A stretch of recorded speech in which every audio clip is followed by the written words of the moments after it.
د پښتو مشهوره او ښکلې سندرغاړې ګل سانګه څوک ده او چا سره به واده کوي. د هغې د ژوند په باره کې هغې سره یو وړه غوندې انټرویو چې هغې پکې داسې خبرې کړي دي چې تاسو به ډېر زیات حیران شئ.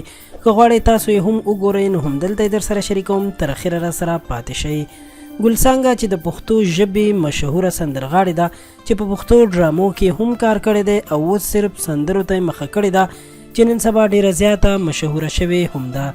هغه وایي چې زما د ماشومتوب نه سندرې خوښېدې او کله چې هنري نړۍ ته راغلم نو ډېرو ډرامو کې مې هم کار وکړو او په فلمونو کې راته هم د کار کولو آفر شوی دی، خو وایي چې فلمونو کې کار کول ځکه مې خوښ نه دي چې غواړم خلک مې یوازې د یو سندرغاړي په نوم باندې وپېژني.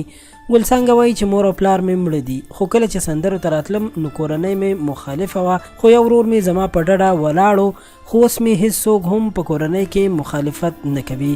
ګل سانګې نه چې کله د واده باره کې پوښتنه وشوه چې څنګه هلک سره به واده کوي نو هغې وویل چې اوس مې واده ته زړه نه کېږي او نه اوس واده کول غواړم، ځکه که اوس مې واده وکړو نو د خپلې خوښې آزاد ژوند به نشم تېرولی، ځکه چې د واده نه پس به هر څه د خاوند او د هغه د کورنۍ په خوښه باندې وي.